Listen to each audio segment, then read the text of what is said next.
Here is the second Timex watch in as many days on this channel. Another recent release. This is the Dégradé 38mm reissue. I'm sure one of you will correct my pronunciation. This one's got a funny dial and an even funnier crystal apparently. So let's see if it is actually decent in person or if it's just a gimmick. The last one we looked at was actually legit good.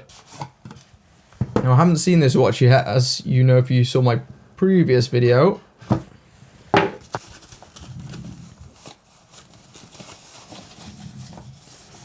Just like the other one, I think this watch is currently only available in a single colour. It's packed like Fort Knox.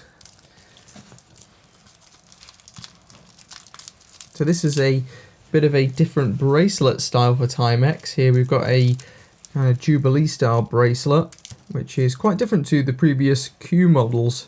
This one of course uses a quartz movement, but the main selling point is the rather quirky dial and crystal combination. So as you can see, the dial is constituted of these very strong ridges with this degrading effect or whatever you would call it. But then the crystal goes one step further and it's like segmented into sections here, which is quite rare. It seems to be split into 9 sections in total. While the effect when you tilt it like this is quite stark, I have to say from a distance it isn't quite as garish as I expected. I thought this would look like one of those child's toy watches from a distance, but actually you probably wouldn't realise that the crystal was shaped like that unless you really looked closely. It's a little bit more subtle.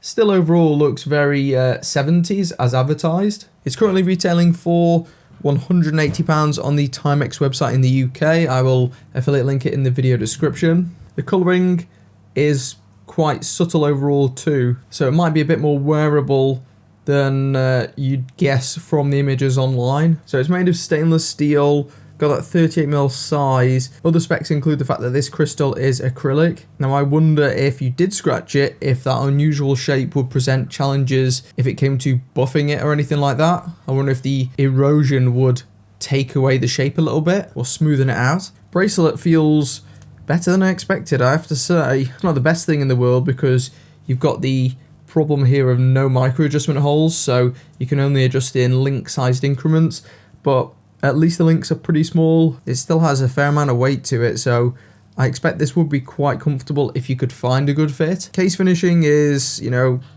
reasonable. It's got like a circular finish fanning out from the center with polishing on the sides. It has 50 meters of water resistance. This is a 20mm lug width with those hooded lugs, so you could swap this out for almost anything.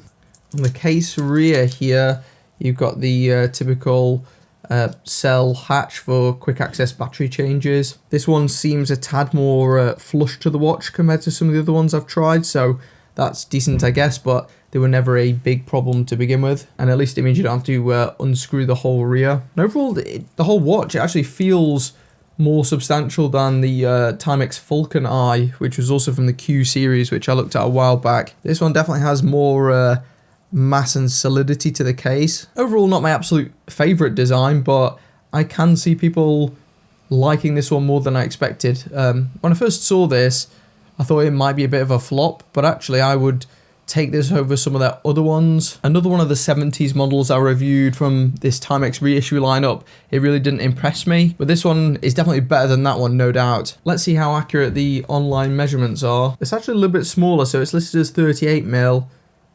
I've got it here as maybe about 37.8, 37.9, so it's almost there. With that large domed crystal, it balloons up to 12mm, which is quite thick, but really most of that you aren't going to feel on wrist because, as you can see, it's a bit like the last watch we looked at, a third made up by the crystal there, and without it the case is more like about 7.5, maybe 8mm. Lug to lug is about 45 or just shy of it. Now I know I said I wasn't super keen on the design, I thought it looked reasonable, but once it's on wrist, the circular shape actually looks pretty decent, I have to say, and it's much better than I expected. I'm excited to size this one up because I feel like this could be pretty comfortable for me. and it is a good size for small wrists. I think if you have really large wrists, it could look a bit small, this one. So compared to your Chinese brand watches, it might not have like the best specs or anything, but it is a pretty unique design. I've never worn anything quite like this one.